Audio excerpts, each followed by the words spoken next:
El pasillo del Hospital Santa Fe a las 3 de la tarde olía a antiséptico frío y a esperanzas que morían lentamente.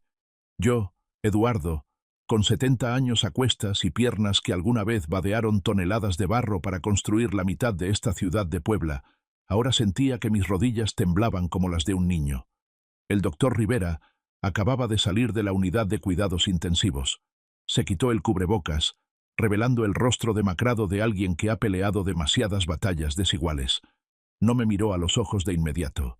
Esa fue la primera señal. Señor Eduardo. Su voz era grave y rasposa, como grava triturada contra el pavimento. Hicimos todo lo que pudimos. Su hígado ha dejado de funcionar por completo. Los riñones también.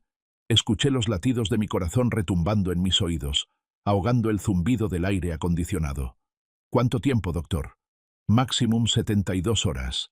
3 días, señor. 3 días. Mi mundo, el universo que había cultivado con tanto esmero durante 50 años, de repente se encogió a solo 3 rotaciones del sol.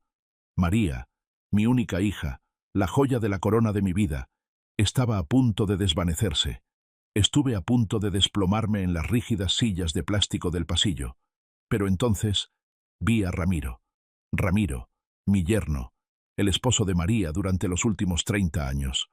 Estaba allí de pie, a unos pasos de mí, con las manos cubriendo su rostro y los hombros sacudidos por el llanto. La imagen perfecta del marido desconsolado. Sentí una corriente de calidez colarse en mi viejo pecho. Al menos ella es amada, pensé. Al menos no estoy solo en este dolor. Caminé hacia él, con mi mano callosa, la mano de un albañil convertido en patrón, extendida para posarla en su hombro y consolarlo. Iba a decir, hijo, tenemos que ser fuertes por ella. Pero justo cuando mi mano estaba a unos centímetros de su traje de marca, él se dio la vuelta. No me vio. Tenía el teléfono pegado a la oreja y caminaba rápido hacia un rincón oscuro del pasillo, donde estaba la máquina expendedora, para evitar la atención de las enfermeras. Una corazonada me dijo que me detuviera. No era la intuición de un padre, sino el instinto de supervivencia de un viejo lobo que se había batido en el mundo de los negocios. ¿Por qué alguien que solloza porque su esposa está muriendo tendría un paso tan decidido y frío al darse la vuelta? Me pegué al hueco de la pared, conteniendo la respiración. La voz de Ramiro sonó. Ya no había sollozos ahogados. Ya no había temblores. Su voz era fluida, afilada y calculadora, igual a como cuando presentaba los informes financieros en las juntas directivas. Sí, ya me lo dijo el médico. Hubo un silencio mientras escuchaba al otro lado de la línea. Luego se rió. Una risa corta, seca y cínica. Finalmente, solo 3 días. En cuanto firme el acta de defunción, movemos todo. La inversión final ha llegado. Esa frase no me apuñaló el corazón. Me apuñaló el cerebro. La inversión final. ¿Así llamaba a la muerte de mi hija? ¿Como la fecha de vencimiento de un contrato? Me quedé petrificado. La sangre en mi cuerpo pareció congelarse y luego hervir a borbotones. Sentí una náusea repentina, no por enfermedad, sino por asco. En los últimos 30 años había visto a todo tipo de gente. Estafadores, contratistas que robaban materiales, funcionarios corruptos. Pero nunca había visto a un demonio con un disfraz humano tan perfecto dentro de mi propia casa.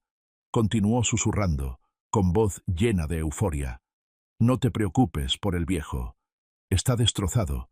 Firmará cualquier cosa que le ponga enfrente para arreglar el funeral de su hija. Ya tengo preparado el poder notarial total. Retrocedí. 1 paso, 2 pasos. Las suelas de mis zapatos de cuero no hicieron ruido sobre el piso de cerámica brillante. Soy albañil. Sé cómo moverme en andamios inestables sin causar vibraciones. Volví a la silla de espera y me senté. Mis manos apretaron los reposabrazos con tanta fuerza que mis nudillos se pusieron blancos. No debía llorar. Ahora no podía llorar. Las lágrimas me nublarían la vista, y necesitaba tener los ojos más claros que nunca en las próximas 72 horas.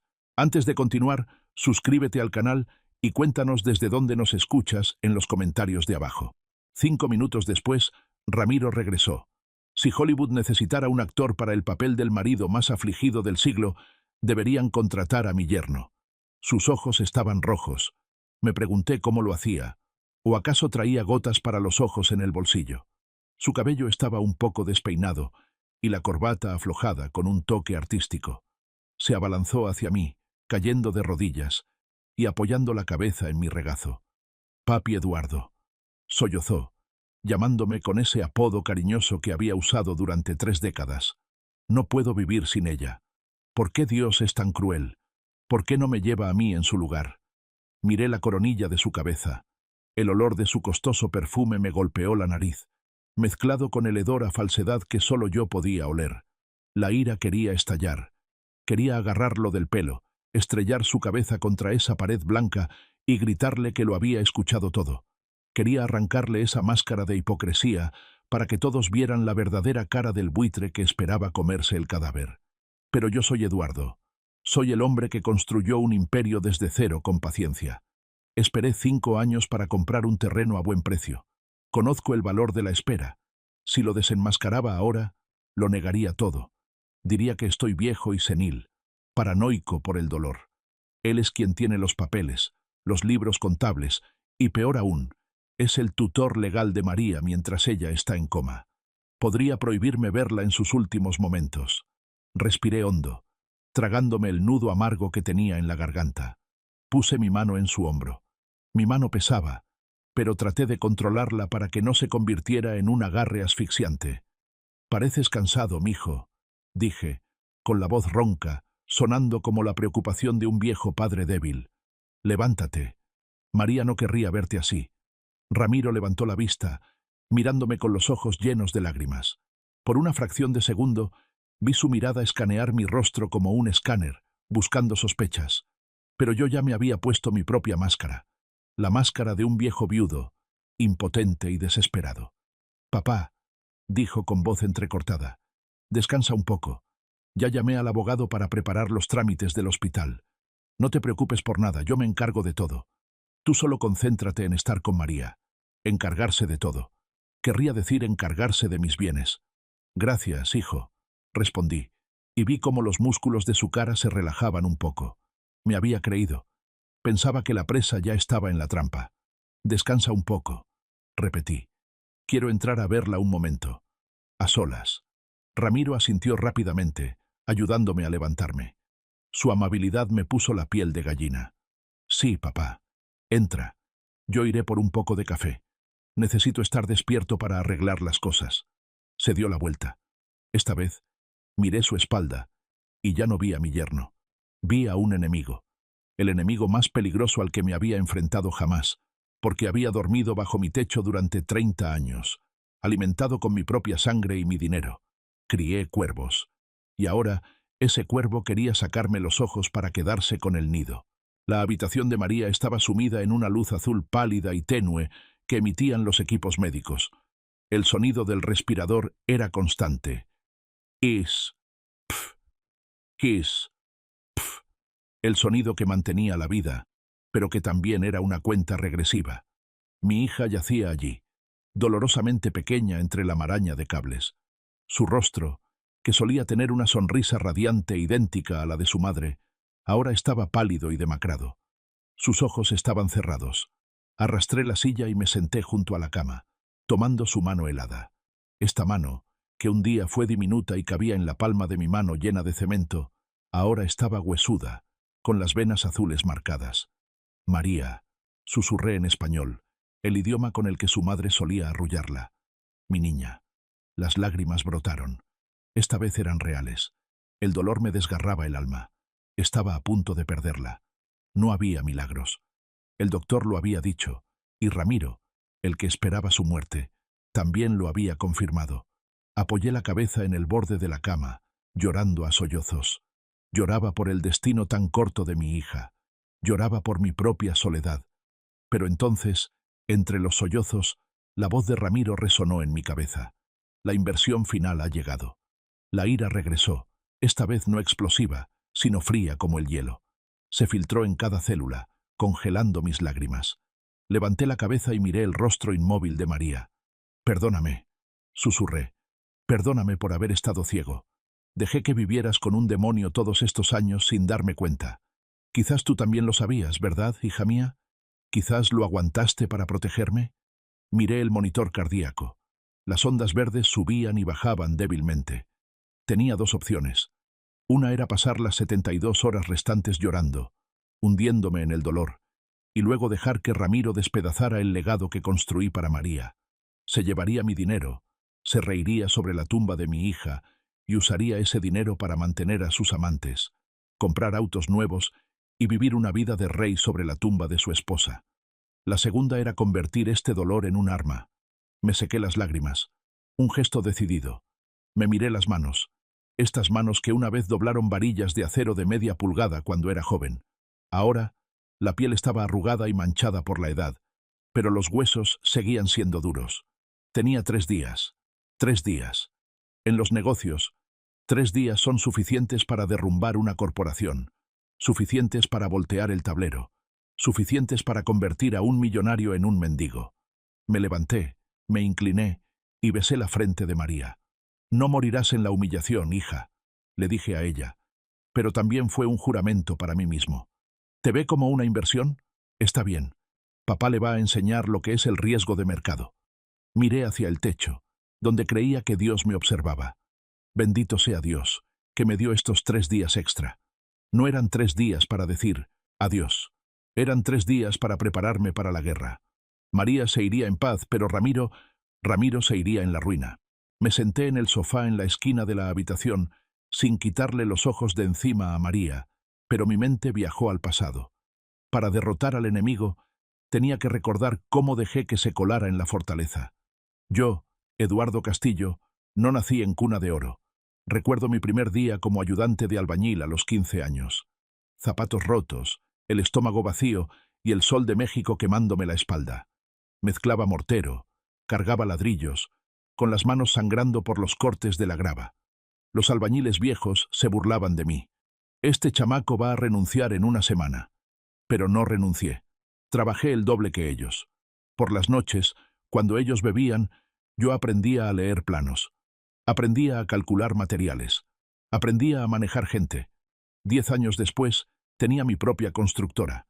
20 años después, me convertí en el rey del concreto de esta región. Cada peso que gané estaba empapado en sudor y polvo de cemento. Manos callosas. Estas manos callosas son la prueba de mi honor. Mi esposa murió al dar a luz a María. Desde entonces, María se convirtió en mi mundo. La envolví en algodones para que nunca tuviera que sufrir el sol abrasador o el fuerte olor a cal como su padre. La mandé a escuelas internacionales, a clases de piano, de ballet. Quería que tuviera manos suaves y blancas. Y entonces apareció Ramiro. Ese año María tenía 25, Ramiro 28, un joven contador que acababa de entrar a la firma de auditoría socia de la mía. No tenía el aspecto rudo de la gente de obra como yo. Era limpio, cortés, con las uñas bien cortadas. Sabía decir palabras bonitas sobre arte, sobre vinos, sobre cosas de las que yo no tenía ni idea. Recuerdo la primera vez que María lo trajo a casa para presentarlo. «Papá, él me ama, me hace reír», dijo ella, con los ojos brillando de felicidad. Miré a Ramiro. Inclinó la cabeza para saludarme, con la humildad justa. «Señor Eduardo, no tengo mucho dinero, pero le prometo que usaré toda mi vida para cuidar a María como a una princesa». En ese momento, ¿qué vi? Vi a un joven con ganas de progresar, como yo en mis tiempos, pero más educado. Vi su sonrisa amable. Me equivoqué. Juzgué a la persona por su apretón de manos. Su mano era suave, cálida, sin callos. Pensé que era la mano de un intelectual que cuidaría a mi hija. No imaginé que era la mano de un carterista profesional, alguien que nunca había sudado para ganar dinero, sino que solo acechaba para gastar el de los demás. Confié demasiado en mi habilidad para leer a la gente en los negocios, al punto de olvidar que el enemigo más peligroso no porta un arma, sino un ramo de rosas. Durante 30 años creí en esa sonrisa. Creí cuando dijo que quería ayudarme a administrar las finanzas de la empresa para que yo descansara en mi vejez. Creí cuando cuidaba a María cada vez que se enfermaba de cualquier cosa. Ahora, mirando atrás, todo fue una larga obra de teatro. Una farsa que duró 3 décadas. Él no amaba a María. Amaba su apellido Castillo y la inmensa fortuna que venía con él. La traición no ocurre de la noche a la mañana. Es una planta venenosa que se siembra lentamente, regada por mi confianza ciega. Recuerdo hace 15 años. En ese entonces, el negocio enfrentaba un pequeño problema legal de tierras. Ramiro, que ya era el director financiero de mi empresa, entró a mi oficina con cara de preocupación. «Papi», dijo, con voz convincente, «las leyes están cambiando. Si hay demandas, los bienes a tu nombre podrían ser congelados. Para proteger el legado de la familia, deberíamos transferir parte de los activos a nombre de María. Esa es la mejor protección patrimonial». Usó términos técnicos: riesgo, dispersión de activos, escudo fiscal. Pintó un panorama oscuro si no actuaba, y un panorama de seguridad absoluta si le hacía caso. «María es tu hija. El dinero de María también es tu dinero. Solo quiero que descanses tranquilo», dijo. Y yo, un viejo empezando a cansarme de los números, asentí. Firmé el traspaso de la mansión principal en Las Lomas a María. Firmé el traspaso del 40% de las acciones de la empresa a María. Dejé que Ramiro fuera el titular operativo de los fondos de inversión, porque María no sabe de finanzas. Pensé que estaba construyendo una muralla para proteger a mi hija de las tormentas de afuera. Resultó que estaba construyendo una jaula de oro macizo, encerrando a mi hija adentro junto con una bestia, y yo mismo le di la llave a la bestia. Pero la cumbre de mi estupidez fue hace 5 años. María y Ramiro no tenían hijos. Esa era la mayor tristeza de mi niña. Ramiro se aprovechó de eso. Habló conmigo sobre hacer un testamento. «No tenemos descendencia», dijo con aire triste. «Si a alguno de los dos nos pasa algo, los parientes lejanos se pelearán por los bienes. Queremos hacer un testamento cruzado». El contenido era muy simple. Si María moría primero, Ramiro heredaba todo. Si Ramiro moría primero, María heredaba todo. «Somos uno solo, papi». Tomó la mano de María, y ella asintió, con los ojos llorosos, conmovida por el amor de su esposo. Acepté ser testigo de ese testamento. Pensé que era romanticismo. Pensé que era un compromiso de por vida. Ahora, sentado en la oscuridad de la habitación del hospital, entiendo la verdadera naturaleza de ese papel. Para Ramiro, este matrimonio no era amor. Era un contrato de inversión a 30 años. Costo invertido. Paciencia. Actuar como el marido modelo. Servir al suegro. Garantía. La casa. Las acciones. El efectivo. Condición para activar la liquidez. La muerte de María. Y hoy, cuando el médico anunció «quedan 3 días», para él no fue una mala noticia. Fue el aviso del vencimiento del contrato. Se está preparando para cobrar las ganancias. Apreté los puños, clavándome las uñas en la carne hasta sangrar. «Lo calculaste muy bien, Ramiro», susurré entre dientes. «Eres un buen contador. Calculaste el interés compuesto, la depreciación. Calculaste hasta el día de la muerte de 1900. Tu esposa». Me levanté, fui a la ventana y miré hacia el estacionamiento del hospital. El Porsche negro brillante de Ramiro estaba aparcado allí. «Pero hay una variable que olvidaste en tu ecuación, hijo». Entrecerré los ojos, brillando con la mirada afilada del viejo lobo alfa que acababa de despertar. «Olvidaste que quien generó este flujo de efectivo todavía está vivo. Y yo no he firmado la aprobación final». Saqué mi teléfono. Era hora de hacer llamadas. No al cura, sino a los únicos que aún me eran leales. La guerra comienza. La oscuridad fue cubriendo gradualmente la ciudad de Puebla. La luz amarillenta de las farolas entraba por la ventana de la habitación, dibujando largas franjas de luz en el piso, que parecían barrotes de una prisión. Seguía sentado allí, mirando fijamente el testamento cruzado en mi mente. Pero había otra pieza de este rompecabezas que apenas ahora tenía el valor de encajar. Una pieza más dolorosa que el dinero. Era la voz de los niños. Durante los últimos 30 años, siempre anhelé tener un nieto para cargar. Recuerdo las cenas de los domingos, cuando María veía a los nietos de mis amigos correr y saltar. Sus ojos reflejaban una tristeza profunda. «No estamos listos, papá», decía siempre Ramiro los primeros 10 años. «La carrera está despegando. Quiero darle a María la mejor vida antes de atarnos con hijos». 10 años después, cuando María empezó a preocuparse por su edad, Ramiro cambió el discurso. «La salud de María es muy delicada, papi. El doctor dice que un embarazo es muy peligroso. Prefiero no tener hijos a perder a mi esposa». En ese momento me conmoví. Pensé, este yerno ama a su esposa más que a su linaje. Le di palmadas en la espalda, lo consolé, e incluso le di más acciones de la empresa para compensar ese sacrificio tan noble. Pero ahora, bajo la luz cruda de la verdad, la inversión final, todo aparecía con su verdadera forma monstruosa.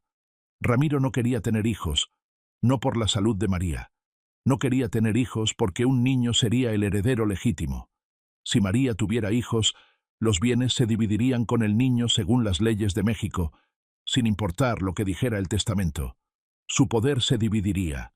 Tendría que ser tutor. Tendría que esperar otros 18 años para poder controlar toda la fortuna. No. Él quería el monopolio. Él solo.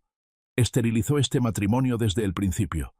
Convirtió a María en un árbol seco que no podía dar frutos, para que cuando ese árbol muriera, pudiera talarlo y vender la madera sin que estorbara ningún retoño. Miré a mi hija. Vivió toda su vida con el complejo de que no podía ser madre, de que ella tenía la culpa. Ella no sabía que su propio esposo, con quien compartía la cama, le había robado sigilosamente ese don con dulces mentiras y tal vez hasta con pastillas anticonceptivas cambiadas. Maldito desgraciado. Sí sé, la ira ya no me hacía temblar. Me daba una lucidez extraña. La puerta de la habitación se entreabrió. Ramiro entró, sosteniendo 2 tazas de café humeante. Café negro sin azúcar para papá, como te gusta. Sonrió levemente, la sonrisa de un ángel caído. ¿Te sientes mejor? Tomé el café. Estaba caliente, pero no tanto como la sangre en mi cuerpo. Gracias, hijo, dije, con voz grave. Estaba pensando, ojalá ustedes dos hubieran tenido un hijo. A estas alturas ya estaría grande. Podría estar aquí sosteniendo la mano de su madre. Lo observé detenidamente. Una rigidez momentánea en los músculos de su cara, muy rápida, solo una fracción de segundo. Pero la capté. Era molestia. Es la voluntad de Dios, papá. Suspiró, volviendo a su actuación perfecta.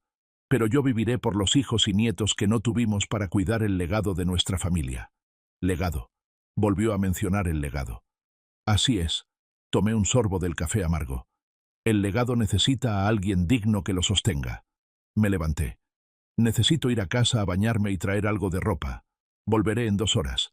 Deja que te lleve, dijo Ramiro solícito. No. Levanté la mano para detenerlo. Quédate aquí con María. No te apartes de ella ni un paso. Quiero caminar un poco para despejar la mente y luego pediré un taxi. Ramiro asintió, con cara de alivio. Quería que me fuera. Quería tener espacio privado para llamar a su abogado, al banco, o a esa amante que esperaba buenas noticias. Sí, papá, ve con cuidado. Yo la cuidaré. Se dio la vuelta. Esta vez, al mirar su espalda, ya no vi a mi yerno. Vi a un enemigo. El enemigo más peligroso al que me había enfrentado, porque había dormido bajo mi cobijo durante 30 años. Había criado a un alacrán en el pecho. Y ahora, ese alacrán quería picarme hasta matarme para quedarse con el nido. No me fui del hospital de inmediato. Bajé en el elevador al sótano, donde estaba la cafetería para el personal. Necesitaba un par de ojos en la habitación mientras yo no estaba. Unos ojos que no estuvieran cegados por el dinero de Ramiro. Encontré a Lucía comiendo un sándwich de jamón barato en un rincón. Lucía, 45 años, jefa de enfermeras del turno nocturno, quien había cuidado a María los últimos 6 meses, mientras entraba y salía del hospital constantemente. Lucía no era una empleada cualquiera. Hace 3 años, su hijo sufrió un accidente de tráfico grave. Necesitaba cirugía urgente, pero no tenían seguro. Ramiro, como director financiero, se negó a firmar el anticipo de su sueldo. Fui yo, al enterarme, quien firmó discretamente un cheque personal para pagar todos los gastos médicos. Nunca lo conté, y Lucía nunca lo olvidó. Me acerqué a su mesa. Lucía se sobresaltó y se levantó, limpiándose la boca apresuradamente. «Señor Eduardo, ¿qué hace aquí abajo? ¿Pasó algo con la señora María?» «Siéntate, Lucía», le indiqué. Arrastré una silla y me senté frente a ella. «María sigue igual. Pero necesito hablar contigo. ¿Es de vida o muerte?» Lucía me miró a los ojos. Es una mujer con experiencia. Vio la gravedad en el fondo de mi mirada. Empujó el plato a un lado. «Usted dirá, la vida de mi hijo se la debo a usted. Lo escucho». Me incliné hacia adelante, bajando la voz lo más posible. «¿Has notado algo extraño en el comportamiento de Ramiro?» Lucía dudó un segundo.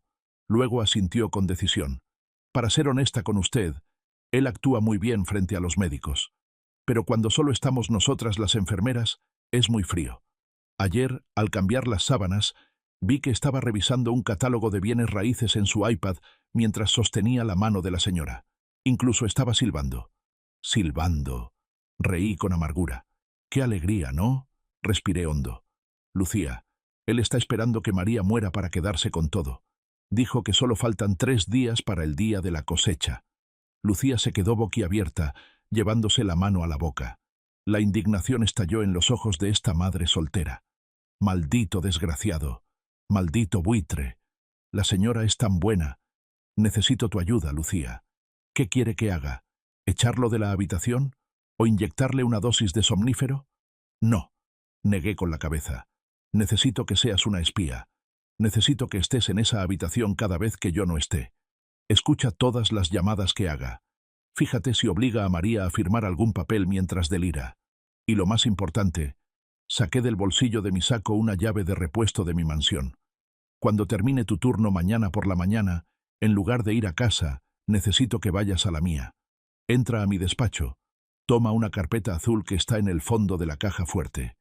Y pon esto en el despacho de Ramiro. Le entregué una grabadora diminuta, del tipo que usaba para grabar ideas de negocios en mis tiempos. ¿Quiere grabarlo? Quiero pruebas, Lucía. Llamará a su abogado, a sus cómplices. Se confiará cuando esté solo en casa. Necesito su voz. Lucía apretó la grabadora en su mano. La mano áspera de una trabajadora empuñando el arma de la justicia. Señor Eduardo, dijo con firmeza, usted salvó a mi hijo de la muerte. No dejaré que ese buitre toque ni un pelo de la señora María. Se lo juro por la Virgen de Guadalupe. Nos miramos. Una alianza forjada entre un patrón millonario y una enfermera pobre, unidos por la lealtad y el odio hacia el mal. Ten cuidado, Lucía. Es muy astuto. No se preocupe, señor. Soy enfermera.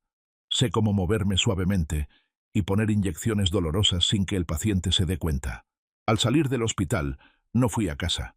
Tomé un taxi hacia el centro histórico de Puebla, donde los viejos edificios coloniales yacían en silencio bajo la sombra de las jacarandas. Me detuve frente a un pequeño despacho de abogados, con una placa de bronce deslustrada. Fernando Vargas, abogado. Fernando fue mi compañero en la preparatoria. A diferencia de los abogados de trajes Armani de los grandes bufetes que Ramiro solía contratar, Fernando era un hombre a la antigua. Todavía usaba máquina de escribir. Vestía trajes holgados comprados en los 90, y lo más importante, nunca había aceptado un peso sucio.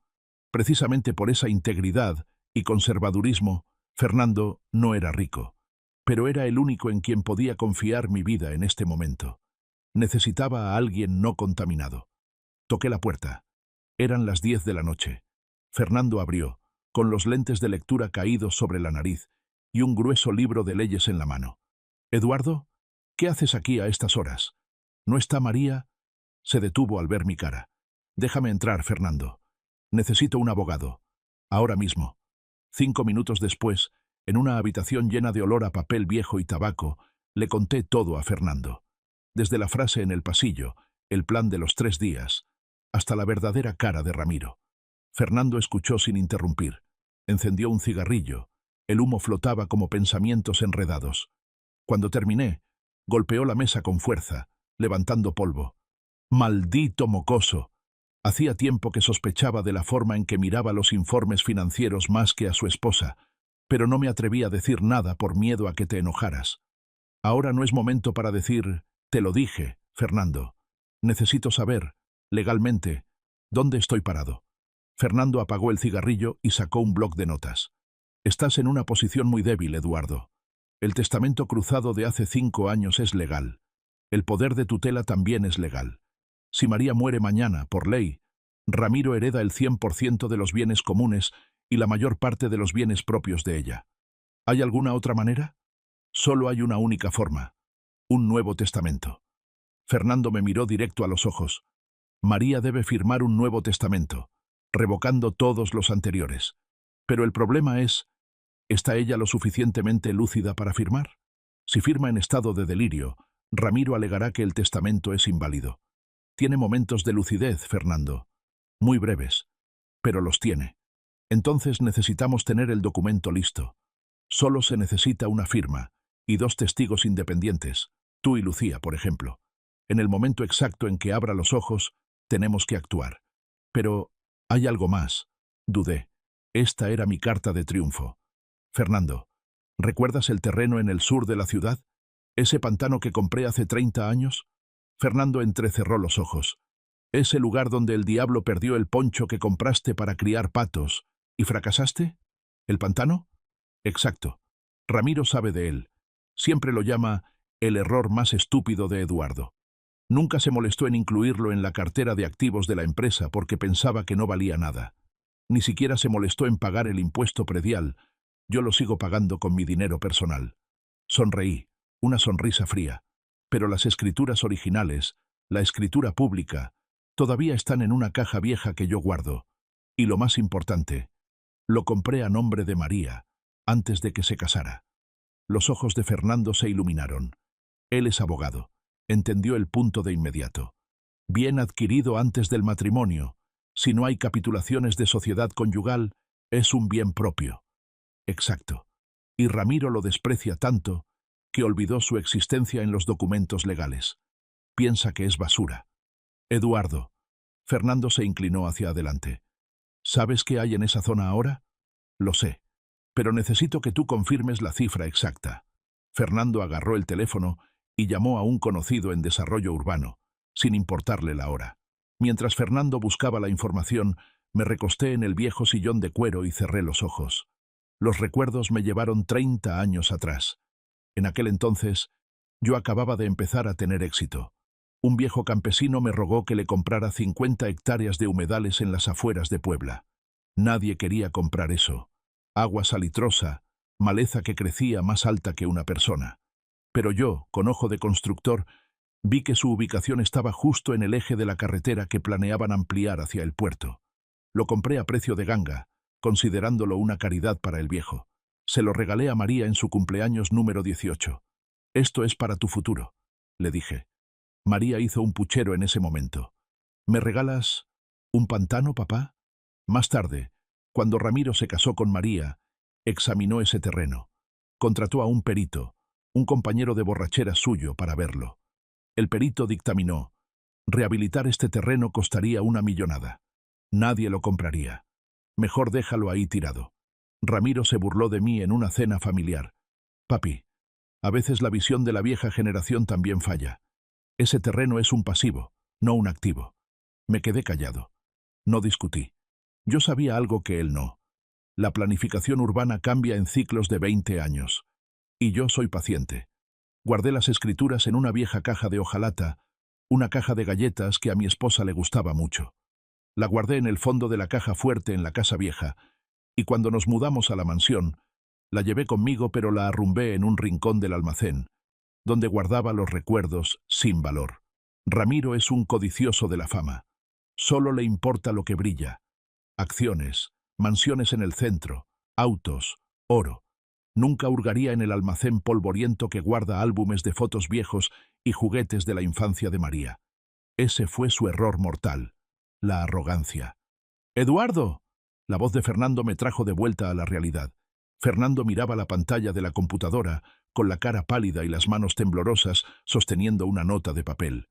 ¿Tú sabes las últimas noticias sobre el proyecto de expansión de las plantas de Volkswagen y Audi? Escuché rumores. Respondí con calma. ¿Tu terreno del pantano? Fernando tragó saliva. Está justo en medio de la planificación del nuevo parque industrial de proveedores. Justo en medio. El corazón del proyecto. Fernando giró la pantalla para que yo viera. Apareció el mapa satelital. La zona que solía ser un pantano ahora estaba coloreada de un rojo intenso. La señal de suelo comercial, industrial de alto valor. La nueva autopista pasaba justo por el borde del terreno. ¿El valor de mercado actual? La voz de Fernando se quebraba por la emoción. Con esta ubicación privilegiada, los corporativos están comprando a 1.800 pesos el metro cuadrado. Hice el cálculo mental. 50 hectáreas. 500.000 metros cuadrados. ¿900 millones de pesos? Tartamudeó Fernando. No, restando los costos de cambio de uso de suelo, impuestos, descuentos. La cifra más conservadora es... Escribió un número en el papel y lo empujó hacia mí. 90.000 MXN, 90 millones de pesos, equivalente a unos 4,5 millones de dólares. Una fortuna inmensa incluso para la clase alta. Miré ese número. No era solo dinero. Era la espada del verdugo. ¿Qué estaba codiciando Ramiro? Apuntaba a la mansión valorada en 10 millones de pesos. Apuntaba a las acciones de la empresa que estaban a la baja, valoradas en unos 5 millones más. En total, pensaba que se llevaría unos 15 o 20 millones. Estaba matando a su esposa por 15 millones. Mientras tanto, había ignorado, despreciado, y se había burlado de un tesoro de 90 millones que estaba justo bajo sus narices. Esta ironía era amarga y dulce a la vez. La basura se convirtió en oro, Ramiro, dije en voz baja. Despreciaste esto como basura. Entonces no mereces tocar el oro. Fernando. Me levanté, con los ojos echando fuego. Redacta el testamento de inmediato. Contenido. María deja todos sus bienes propios, incluyendo este terreno, a la Fundación Benéfica María Castillo, administrada por mí. Ramiro no recibe ni un centavo. ¿Y la parte de los bienes mancomunados del matrimonio? Déjale la parte mínima que marca la ley. La casa, el coche, esas cosas que tanto desea, que crea que ganó. Pero anota claramente. Solo lo recibirá si María muere sin disputas. ¿Qué planeas hacer? Usaré estos 90 millones como cebo. Pero primero, necesito pruebas de su adulterio o fraude para desheredarlo por completo si es necesario. Pero lo más importante, quiero ver su cara cuando sepa lo que perdió. Fernando asintió, y sus dedos empezaron a teclear frenéticamente en la máquina de escribir. Clac, clac, clac. El sonido de la máquina de escribir resonaba en la noche como el cargar de un arma. Miré, por la ventana, hacia el hospital a lo lejos. Espera, hija. Papá te lleva el arma. El primer día estaba por terminar. Me quedaban 48 horas. Y Ramiro, el yerno ejemplar, seguía soñando con vacaciones en Cancún con el dinero de la venta de su esposa. No sabía que estaba parado sobre una mina de 90 millones de pesos. Y yo tenía el detonador. 6 de la mañana del segundo día. Quedan 48 horas. El amanecer en Puebla surgió entre la niebla, gris y frío. Yo estaba de pie en el vestíbulo del hospital, con una taza de café ya helado en la mano y los ojos pegados a la puerta de entrada. Apareció Lucía. Acababa de terminar su turno de noche. Se veía demacrada, pero sus ojos brillaban con una determinación inusual.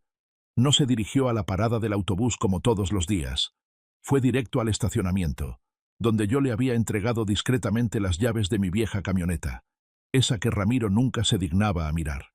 La misión de Lucía era simple pero extremadamente peligrosa: infiltrarse en la boca del lobo. Le había dado la llave de la puerta de servicio de la mansión. A esta hora, el servicio doméstico aún no llegaba.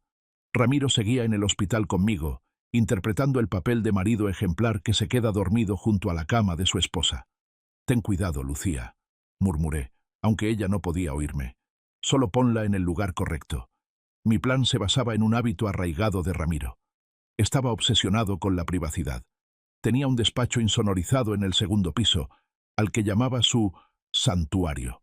Prohibía terminantemente que el servicio entrara a limpiar si él no estaba. Pero él no sabía que yo, quien construyó esa casa, conocía un hueco técnico de la instalación eléctrica oculto detrás del librero, donde se podía esconder hasta una caja de zapatos sin que nadie se diera cuenta. Regresé a la habitación.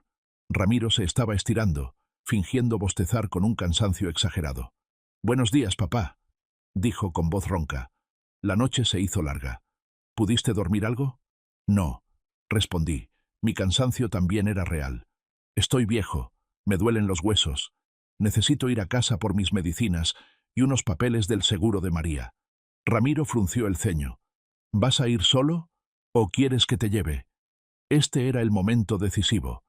Necesitaba que fuera a casa, pero necesitaba que fuera solo para que se sintiera libre de mostrar su verdadera naturaleza. «No», hice un gesto con la mano tosiendo un par de veces. «No quiero dejarla sola en este momento. Pero, Ramiro, ve tú. Ve a bañarte, cámbiate de ropa y tráeme la carpeta del seguro que está en la caja fuerte de mi despacho. Olvidé la combinación. Te la mando por mensaje en un momento». Los ojos de Ramiro se iluminaron. Lo vi claramente. ¿Tener acceso a mi caja fuerte? Ese era su sueño. Sí, tienes razón, papá. Se levantó de inmediato, ajustándose la corbata. Yo también necesito cambiarme. Apesto. A María no le gustaría. Voy rápido y regreso enseguida. Agarró las llaves de su Porsche. No sabía que estaba corriendo directo hacia la trampa. Le envié un mensaje a Lucía. Va para allá. Tienes 15 minutos. Sal de ahí ahora. 3 minutos después, Lucía respondió. Listo. La grabadora está en el hueco eléctrico, en modo de grabación automática por voz. Ya tomé la carpeta vieja de las escrituras que me pidió. Suspiré aliviado, dejándome caer en la silla. Mi corazón latía como un tambor de guerra. Ramiro llegaría a casa. Se vería en su espacio más seguro. Pensaría que yo, el viejo senil, estaba empezando a ceder el control, al darle acceso a la caja fuerte. Haría llamadas. Seguro llamaría para presumir su victoria. Y esa pequeña grabadora, silenciosa detrás de los gruesos libros de leyes, sería el testigo mudo de sus crímenes. 12 del día. Ramiro regresó al hospital, oliendo a perfume caro y con un semblante mucho más fresco. Me entregó la carpeta del seguro, donde yo había dejado a propósito papeles sin importancia. Ya revisé todo.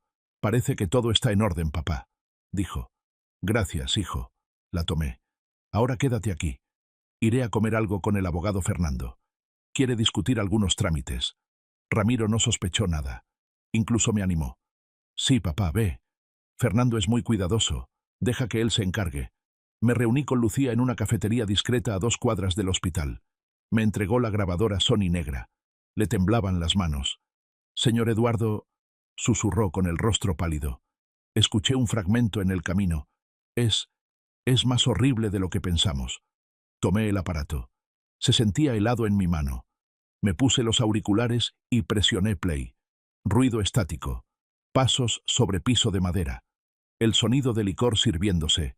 Y luego, la voz de Ramiro resonó, clara y nítida, sin rastro del temblor o la tristeza que mostraba en el hospital. Estaba hablando por teléfono, en altavoz. «Aló, mi amor. Sí, estoy en casa. El viejo sigue en el hospital, llorando como un niño». Se escuchó una risita de mujer al otro lado de la línea. Me hirvió la sangre.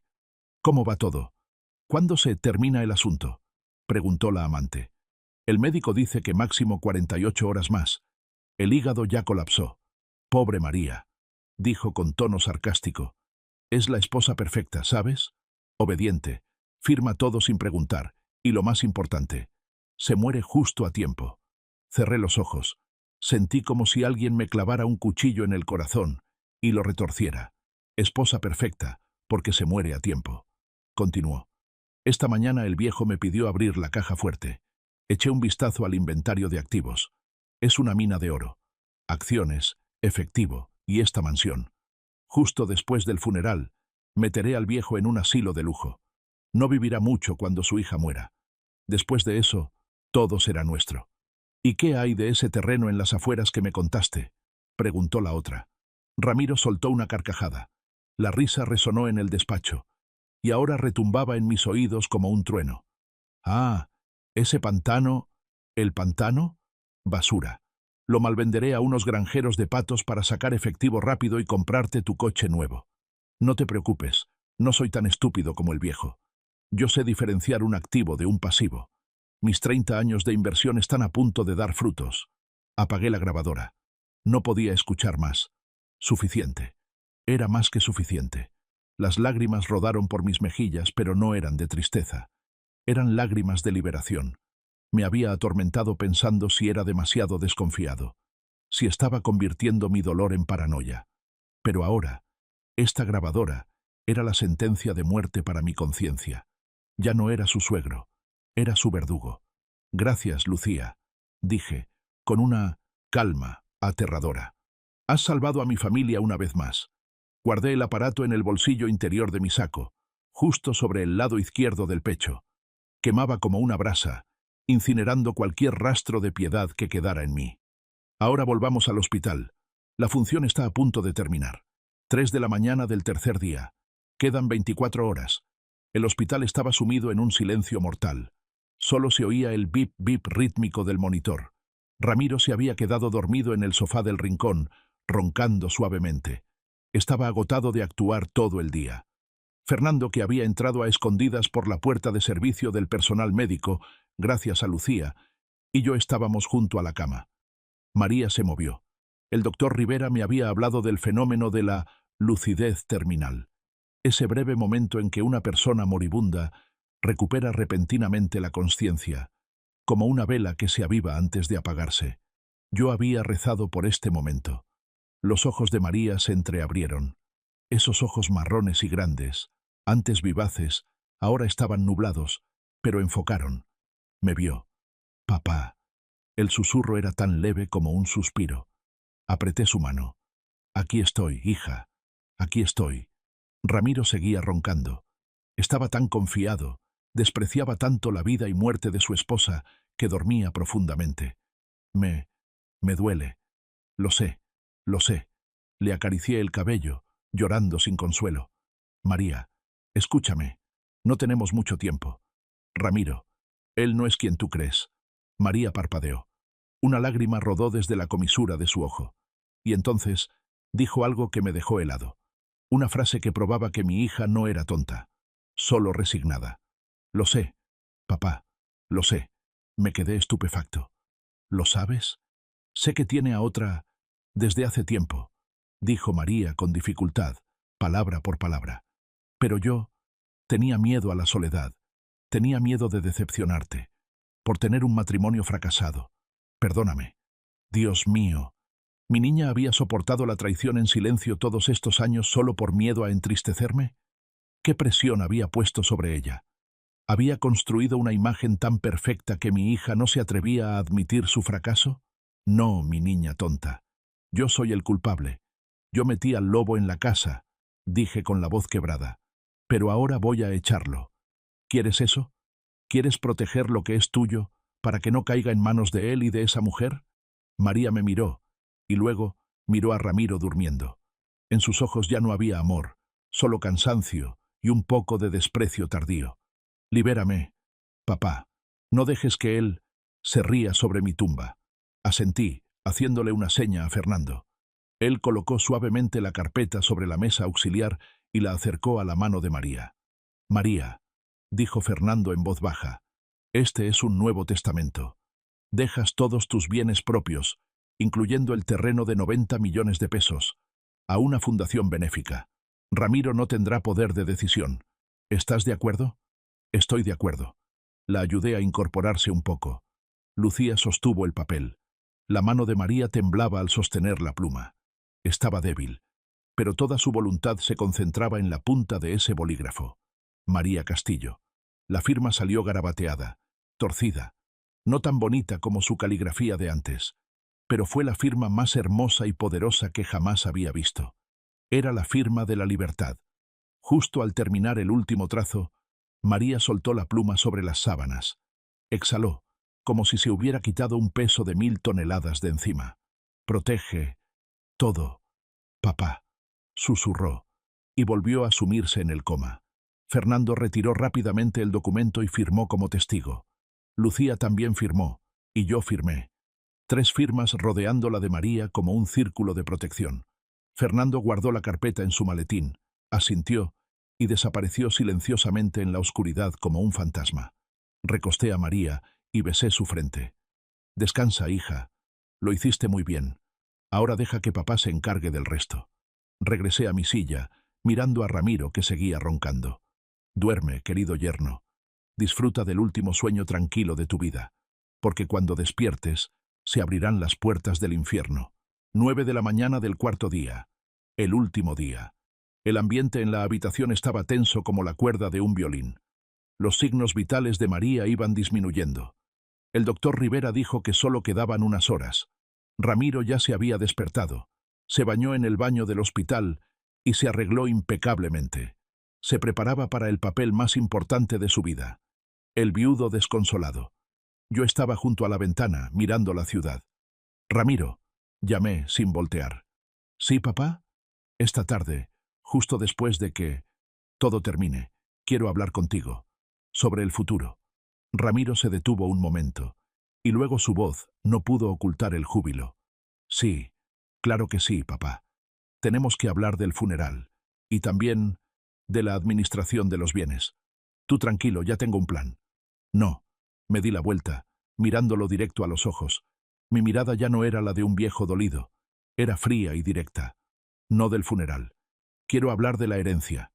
Ramiro se sobresaltó un poco ante esa mirada, pero la codicia lo cegaba. Pensó que yo quería cederle el poder. Sí, la herencia. ¿Te refieres a...? Llamé al abogado Fernando. Vendrá aquí a las 2 de la tarde. Quiero que todo quede claro antes de que ella dé su último suspiro. Quiero que ella se vaya sabiendo que sus bienes quedan en las manos correctas. Papá, ¿piensas hacer el testamento ahora mismo? Preguntó, tratando de ocultar su impaciencia. Sí. Estoy cansado, Ramiro. 70 años y a punto de perder a mi hija. Ya no quiero cargar con esta empresa. Quiero descansar. Ramiro se acercó y puso su mano en mi hombro. Esta vez no lo rechacé. Dejé que me tocara, para que sintiera que la victoria estaba al alcance de su mano. Te entiendo, papi. Yo cargaré con el peso por ti. Haré que este imperio sea más grande, para honrar a María. Muy bien, dije. Entonces llama a tu secretaria. Dile que prepare los informes financieros. Y asegúrate de ponerte tu mejor traje. Esta es una ceremonia solemne. Asintió frenéticamente y pidió permiso para salir a llamar. Yo sabía a quién llamaba. Llamaba a su abogado personal para prepararse para quedarse con todo. Llamaba a su amante para darle la buena noticia. El viejo se rindió. Miré su sombra alejarse, pensando para mis adentros. Vístete bien, hijo. La gente suele vestirse con sus mejores galas para asistir a su propio funeral. 2 de la tarde. María seguía allí. Su respiración débil era solo pequeñas ondas en el monitor. Pero ella esperaba. Esperaba para ver cómo se hacía justicia. La amplia habitación VIP se había transformado en una sala de juntas improvisada. Fernando estaba sentado en un rincón, junto a una pila gruesa de expedientes. Lucía estaba en la puerta, de brazos cruzados, con el rostro impasible como un guardián divino. Entró Ramiro. Llevaba un traje negro Armani hecho a medida, corbata de seda gris ceniza. Parecía un CEO poderoso, irradiando la confianza del ganador. Vio a Fernando.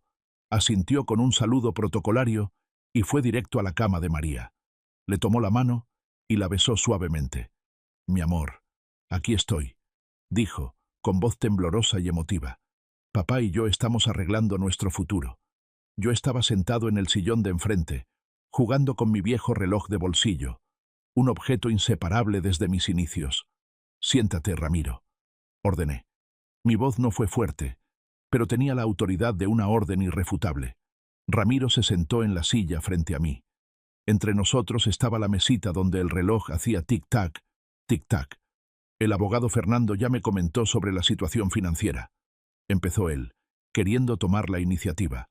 Creo que deberíamos transferir el poder ejecutivo de inmediato para evitar fluctuaciones en el mercado cuando se sepa la noticia de María. No respondí. Solo lo miré fijamente. El silencio duró 1 minuto. 2 minutos. Ramiro empezó a inquietarse. Se ajustó la corbata. Miró a Fernando, pero Fernando solo miraba sus papeles. «¿Papá?», llamó, con un tono que empezaba a mostrar nerviosismo. Golpeé el reloj contra la mesa. «Clac». «Ramiro», dije, con voz grave y resonante. Cuando uno está a punto de perder a su única hija, el tiempo pasa de forma extraña. Un segundo es largo como un año. Y en esos segundos eternos, uno empieza a pensar en el pasado. «Sí, entiendo tu dolor». «No, no entiendes». Lo interrumpí, cambiando el trato abruptamente. «De hijo a tú, de hijo a tú», usted con frialdad. «Me estoy haciendo una pregunta, y necesito que me respondas con la verdad. Solo esta vez». Ramiro se puso rígido. La sonrisa de plástico en sus labios se apagó. Me incliné hacia adelante, mirándolo hasta el fondo de los ojos, como si quisiera sacar al demonio que llevaba dentro a la luz. «¿Por qué me llamas papi, Ramiro? Durante estos 30 años, ¿es porque me ves como un padre o porque me ves como un cajero automático?» El aire en la habitación se congeló. El sonido del respirador de María sonaba como la cuenta regresiva de una bomba. Ramiro soltó una risa forzada. El sudor empezaba a perlar su frente. «¿Qué broma es esta, papá? Por supuesto que es porque te quiero. Amo a María». «¿Amas a María?», repetí con sarcasmo. ¿La amas tanto que la esterilizaste para no tener que compartir la herencia con los hijos? ¿La amas tanto que esperas a que muera para irte de vacaciones con tu puta? Ramiro saltó de la silla, con la cara roja de ira. ¿Qué estás diciendo? ¡Estás loco! El dolor te hizo perder la cabeza. No me voy a quedar aquí a escuchar estos insultos. Intentó darse la vuelta para irse. «Siéntate», grité. El grito retumbó haciendo que hasta Lucía y Fernando se sobresaltaran. Era el rugido del viejo león defendiendo su territorio. «No te he dado permiso para irte. Y no querrás salir por esa puerta sin antes escuchar esto». Saqué del bolsillo de mi saco la grabadora Sony negra. El rostro de Ramiro se quedó sin una gota de sangre. La reconoció. Reconoció ese negro azabache. Reconoció la forma en que la sostenía, como si fuera una pistola cargada. «Siéntate, yerno», dije, recuperando una calma aterradora, «y escúchate a ti mismo. Veamos cómo suena el tono de un marido perfecto». Mi pulgar presionó el botón de play, y el juicio final comenzó. El espacio en la habitación pareció quedarse sin aire. Solo quedaba el sonido rasposo que salía de la pequeña bocina de la grabadora Sony, pero para Ramiro, seguramente sonaba como un trueno estallando en su oído. Clic. Su voz resonó, fuerte, desnuda, despojada de toda la fachada brillante de su traje Armani. Es la esposa perfecta, ¿sabes? Obediente. Firma todo sin preguntar, y lo más importante, se muere justo a tiempo.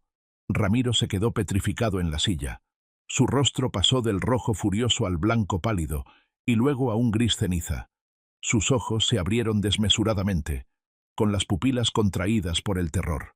Miraba fijamente la grabadora como si fuera una serpiente venenosa que acababa de salir de mi bolsillo. La cinta siguió corriendo. El viejo no vivirá mucho cuando su hija muera. Después de eso, todo será nuestro. Mis 30 años de inversión están a punto de dar frutos. Apagué el aparato. Clac. La habitación cayó en un silencio espantoso. Solo el débil bip, bip, del monitor cardíaco de María, como un recordatorio de que la víctima de esas palabras yacía justo ahí. Ramiro tragó en seco. Intentó moverse, pero sus extremidades parecían paralizadas. Me miró a mí, luego a Fernando, luego a Lucía. Nadie dijo una palabra. Todos lo miraban con un desprecio absoluto. «Eso», tartamudeó Ramiro. Su voz se quebró, temblando incontrolablemente. «Esa no es mi voz. No lo es». Se levantó de un salto tirando la silla hacia atrás. Señaló la grabadora, tratando de aferrarse a la excusa más moderna que se le pudo ocurrir. «Es falso. Ahora la inteligencia artificial puede falsificar voces. Papá, alguien te está engañando. Alguien quiere separarnos. Yo nunca dije esas cosas». Me quedé sentado, sujetando firmemente la grabadora. Lo vi pataleando como un pez fuera del agua. «¿Ia?» Sonreí con desdén. «Ramiro, eres un buen contador, pero eres un pésimo actor cuando estás acorralado». «Lo juro», gritó, con el sudor bañándole la frente. «Amo a María. He dedicado 30 años de mi vida aquí. ¿Por qué diría eso?» Me levanté lentamente, acercándome a su cara. Soy más viejo que él, un poco más bajo, pero en ese momento mi sombra lo cubría como una montaña. Señalé hacia la cama, donde María yacía inconsciente. «Mírala, Ramiro. Mira a tu esposa». No se atrevió a voltear la cabeza. «¿Dices que es falso? Entonces mírame a los ojos y repite esa frase».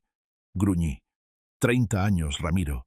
30 años llamándome papi, llamándola mi amor. Pero nunca, ni una sola vez tu mirada llegó al fondo de mis ojos. Solo mirabas mi cartera. «Papá». «No me llames papá», grité, haciéndolo saltar del susto. «Lo calculaste todo. Depreciación de activos, costo de oportunidad, punto de equilibrio. Viste la vida de mi hija como un proyecto de negocios, y ahora que el proyecto termina, quieres cobrar las ganancias, ¿verdad?» Ramiro retrocedió, chocando contra el borde de la mesa. Se dio cuenta de que el afecto filial fingido se había roto por completo. Ya no podía usar el chantaje emocional. Su rostro comenzó a transformarse. El miedo dio paso a su verdadera naturaleza, crueldad y codicia. Se ajustó el cuello de la camisa y se enderezó. Si no podía jugar al hijo bueno, jugaría al socio despiadado. «Está bien», siseó, cambiando totalmente el tono, frío y afilado. «¿Quieres jugar a cartas descubiertas? Bien. ¿Tienes esa cinta de basura? ¿Y qué? Ante un tribunal, demostraré que es ilegal. ¿Y los papeles? Soy el esposo legal. Tengo el poder notarial. Soy el único tutor. Se volvió hacia Fernando, sonriendo con cinismo. Fernando, eres abogado, conoces la ley. El testamento cruzado de hace 5 años está notariado. El poder de administración de bienes sigue vigente. Aunque este viejo me odie, no puede cambiar el hecho de que yo soy el único heredero. Creía que había ganado en el terreno legal. Pensaba que había perdido en el afecto, pero que la ley lo protegería. Ramiro sacó su teléfono, deslizando el dedo rápidamente por la pantalla. Tengo mensajes de María. Levantó el teléfono, triunfante. Hace 3 días, me envió un mensaje confirmando que me daba total poder de decisión sobre las acciones de la empresa. Esta es la prueba de su voluntad cuando estaba lúcida. Lo miré, sintiendo lástima por su estupidez. Seguía pensando que María era la muñeca inerte de los últimos 30 años. Fernando suspiró, quitándose los lentes para limpiarlos. Abrió su maletín y sacó un documento con la tinta apenas seca y sellos rojos brillantes. «Ramiro», dijo Fernando, con voz monótona como si leyera una sentencia. «Olvidas algo básico en derecho. Los mensajes de texto no tienen el valor de un documento notarial. Y más importante, todos los poderes pueden ser revocados». «¿Revocados?», Ramiro soltó una risa burlona. «¿Quién los revoca? Ella está en coma». «Ella despertó», dijo Fernando, «a las 3:15 de esta madrugada». La sonrisa de Ramiro se borró. Fernando deslizó el papel hacia Ramiro. «Esta es el acta de revocación de poder y el Nuevo Testamento, redactados a las 3:30 de esta mañana. Tiene la firma de María Castillo, mi firma como testigo, y la firma de la señora Lucía aquí presente». Ramiro arrebató el papel. Lo leyó con avidez. Sus ojos se movían frenéticamente. «Yo, María Castillo, revoco todos los poderes de mi esposo Ramiro. Lo desheredo». «¡Imposible!», gritó, arrugando el papel en su mano. «Yo estaba aquí. Estaba durmiendo justo ahí. Me engañaron». Le tomaron la mano para firmar mientras deliraba. «Este testamento es nulo. Puedes demandar si quieres», respondió Fernando con calma. «Pero tenemos video de todo el proceso de la firma. El video muestra claramente a María totalmente lúcida, respondiendo claramente a las preguntas sobre su identidad y voluntad. Y lo más importante», Fernando señaló la última línea del testamento. «María especificó claramente la razón para desheredarte, por conducta adúltera y violación de las obligaciones matrimoniales del esposo. Y la cinta del señor Eduardo será la prueba complementaria ante el tribunal para reforzar esa causa». Ramiro dejó caer el papel al suelo. Se tambaleó. 2 pinzas legales lo habían atrapado. El Nuevo Testamento bloqueaba el dinero, y la grabación bloqueaba la demanda. Pero, trató de aferrarse a la última esperanza. Los bienes gananciales, 30 años de convivencia. Tengo derecho al 50% de los bienes formados durante el matrimonio. Esta casa, las acciones de la empresa, son bienes comunes. Se volvió hacia mí, con los ojos inyectados en sangre. No puedes echarme con las manos vacías. La ley me protege. Tomaré la mitad. 15 millones de pesos. Ese es el esfuerzo de mis 30 años. Asentí. Sí, tienes razón. Según la ley puedes disputar la parte de los bienes comunes. La casa, el coche y ese montón de acciones que se están devaluando. Ramiro exhaló. Todavía podía salvar algo. 15 millones seguía siendo una cifra grande. Empezó a recalcular en su mente. Bien, 15 millones son suficientes para empezar de nuevo. «Entonces dividamos», gruñó. «Dividamos ahora mismo. Y me iré», sonreí. La sonrisa de quien tiene el as bajo la manga. «Está bien, te daré la casa. Te daré ese montón de acciones. Pero Ramiro, has estado demasiado ocupado contando las monedas y te olvidaste del verdadero tesoro». Caminé hacia la ventana, mirando hacia la lejanía de la ciudad de Puebla. «¿Recuerdas tu primer año como yerno?», pregunté suavemente. «Fuiste a ver un terreno en el sur de la ciudad. Ese pantano». Ramiro frunció el ceño. Estaba sumamente tenso. No entendía por qué sacaba ese tema viejo. «¿Ese basurero?», dijo con desprecio. «¿Aún lo tienes? Seguro está lleno de mosquitos y ratas. Me dijiste que lo vendiera. Dijiste que era un pasivo. Tú, con tu maestría en finanzas, Lo valuaste en 0. Pues es un 0. Tierra salitrosa, inundada. ¿Quién va a querer eso? Me di la vuelta y saqué del maletín de Fernando un plano de urbanismo de gran tamaño, desplegándolo sobre la mesa. Líneas rojas brillantes corrían de un lado a otro del mapa. Ven aquí, experto financiero. Ven a ver mi pasivo. Ramiro se acercó a regañadientes. Miró el mapa. Esto es... Entrecerró los ojos. ¿El nuevo parque industrial de Volkswagen? ¿La autopista federal? Correcto. Puse mi dedo en el lote que estaba orgullosamente en el centro, coloreado de amarillo dorado. Y aquí, este es tu pantano lleno de mosquitos. Los ojos de Ramiro se abrieron al máximo. Era un hombre de negocios. Entendía el significado de esa ubicación. Entendía el significado de esos colores en el plano. ¿Está dentro de la planificación? Su voz era un hilo. Fernando, valúalo para él, ordené. Fernando se ajustó los lentes. Según el precio de indemnización actual del grupo Audi para esta zona, 1.800 pesos por metro cuadrado. Superficie de 50.000 metros cuadrados. ¿90 millones? Tartamudeó Ramiro. Se le cayó la mandíbula. 90 millones de pesos. Enfaticé cada palabra. 6 veces más que el total de los activos por los que has estado peleando estos 30 años. Ramiro se quedó petrificado. El número 90 millones bailaba ante sus ojos. Era la cifra de la libertad, del poder, de la realeza. Y él lo había olvidado. Pero, de repente se abalanzó, con los ojos brillando porque la codicia resurgió más fuerte que nunca. Pero son bienes de María. Soy su esposo. Aunque haya testamento, tengo derecho a disputar los gananciales sobre la plusvalía. Incorrecto. Negué con la cabeza, una negación cruel. Lo compré para María cuando tenía 18 años, antes de que se casara contigo. Son bienes propios. Y en los últimos 30 años, nunca pusiste un centavo para mejorarlo, ni siquiera te dignaste a pagar el impuesto predial. Renunciaste a tus derechos con tu desprecio. Golpeé el Nuevo Testamento con la mano. Y en este papel, María donó las 50 hectáreas completas a la fundación benéfica. No a mí, no a los parientes, sino a los niños pobres. 90 millones que nunca tocarás, le susurré al oído. Este golpe fue más fuerte que cualquier golpe físico. Ramiro se derrumbó. Cayó de rodillas al suelo. No le dolía su esposa. Le dolía el dinero. Le dolía haberse vendido 30 años a un precio barato. Se dio cuenta de que acababa de tirar por la ventana un billete de lotería ganador, solo porque pensó que era papel mojado. La ironía del destino, o mejor dicho, el castigo a la soberbia, lo había aplastado. Ramiro estaba arrodillado en el piso frío. Su traje Armani ahora se veía arrugado y patético. Me miró, con lágrimas en los ojos. Esta vez eran lágrimas reales. Lágrimas de un perdedor que se quedó sin nada. «Papi», gimió, volviendo a usar el viejo apodo con desesperación. «No hagas esto. Es mi dinero. 30 años de mi juventud. Serví a esta casa como un perro. Merezco mi parte». Lo miré desde arriba, sintiendo el asco subirme hasta la garganta. «¿Hablas de inversión?», pregunté con voz helada. «Bien, hablemos en tu idioma». Levanté 3 dedos. «Tus costos. Falsedad, engaño y matar el alma de mi hija.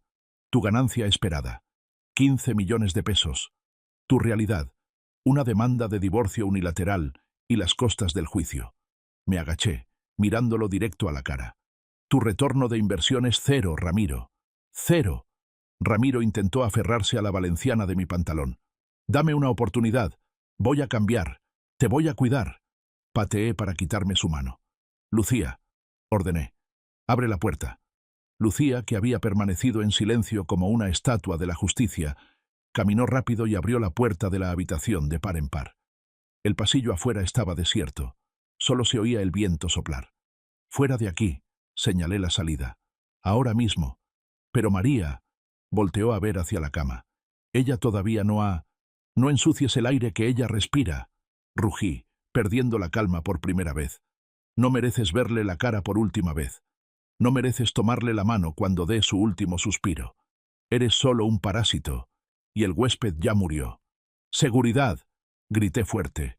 2 guardias corpulentos, que yo había contratado desde la mañana, aparecieron en la puerta. Saquen a este sujeto. Si se atreve a volver en un radio de 100 metros, llamen a la policía y entréguenles esta cinta con cargos de violación a la privacidad e intento de fraude. Ramiro miró a los guardias, luego a mí, luego al testamento en la mesa. Sabía que había perdido. Perderlo todo. Se levantó a duras penas, arreglándose la corbata desalineada. Trató de rescatar un poco de dignidad final, lanzándome una mirada llena de odio. «Te vas a arrepentir, viejo. Vas a morir solo». «Puede ser», respondí con calma, «pero moriré con la frente en alto. Y tú vivirás el resto de tu vida atormentado por haber dejado escapar 90 millones de pesos. Esa es tu cadena perpetua». Ramiro salió tambaleándose de la habitación. Sus pasos ya no eran seguros y arrogantes como al entrar. Eran los pasos de un hombre en bancarrota. La puerta se cerró. ¡Pum! La habitación recuperó su tranquilidad original. Una tranquilidad sagrada. 5 de la tarde. El sol de la tarde proyectaba largas franjas naranjas sobre las sábanas blancas. María se fue suavemente, como una hoja que cae. No hubo sollozos. No hubo lucha dolorosa. Solo un suspiro largo, y luego su pecho dejó de moverse. Tomé su mano. Lucía estaba a mi lado, rezando en voz baja. «Ve tranquila, hija», susurré, besando su frente. Su frente empezaba a enfriarse, pero su rostro tenía una paz extraña. Ya no había rastro de la tristeza resignada. Había sido liberada. El funeral fue 2 días después. Asistió mucha gente. Socios de negocios, amigos, parientes. Ramiro no estuvo presente. Intentó presentar una demanda ante el tribunal al día siguiente para pedir el congelamiento de los bienes. Pero Fernando había presentado la cinta y el video del testamento antes. El juez, un viejo amigo mío, desestimó su demanda de entrada por falta de fundamentos e indicios de fraude. Escuché que Ramiro fue abandonado por su amante. En cuanto supo que se había quedado sin nada y perdió la oportunidad de los 90 millones, lo dejó sin piedad para irse tras otro magnate inmobiliario. El cazador se convirtió en la presa de los acreedores, pues había pedido préstamos rápidos para gastar por adelantado, seguro de que heredaría la fortuna. 3 meses después, estaba de pie frente a la tumba de María. La tumba estaba en una pequeña colina, con vista a la ciudad. El viento soplaba fuerte, desordenando mi cabello canoso. A mi lado estaba Fernando. Acabábamos de inaugurar el Centro de Protección Infantil María Castillo. El dinero de la venta de las primeras 10 hectáreas del terreno del pantano fue suficiente para construir una escuela digna y dar becas a 500 niños. «Lo hiciste bien, Eduardo». Fernando me dio una palmada en el hombro. «María seguro está sonriendo». «No hago esto para expiar culpas», dije, mirando la lápida con el nombre de mi hija. «Hago esto para demostrarle a Ramiro. El dinero solo tiene valor cuando se pone en manos de gente con corazón». Saqué del bolsillo de mi saco una pequeña libreta. La libreta de piel negra que Ramiro usaba para anotar sus inversiones la había olvidado en el despacho. Encendí un fósforo y le prendí fuego. Las llamas crecieron, devorando los números calculados minuciosamente, los planes sucios. Las cenizas volaron con el viento, desvaneciéndose en la nada. Me di la vuelta y caminé, con la espalda recta y el paso firme. Tengo 70 años, estoy solo, pero no estoy derrotado. Sigo siendo Eduardo Castillo, el hombre que construyó un imperio con sus propias manos y lo protegió hasta el último aliento. Al llegar a la puerta del cementerio, volteé por última vez. La inversión final fue de él. Murmuré la última frase para mi exyerno. Pero el dividendo, Ramiro, fue mío. Ese dividendo no era dinero. Si esta historia te ha cautivado, dale like al video, suscríbete al canal y comparte tus pensamientos en los comentarios. Para escuchar la siguiente historia, haz clic en el recuadro a la izquierda de la pantalla. Gracias por vernos.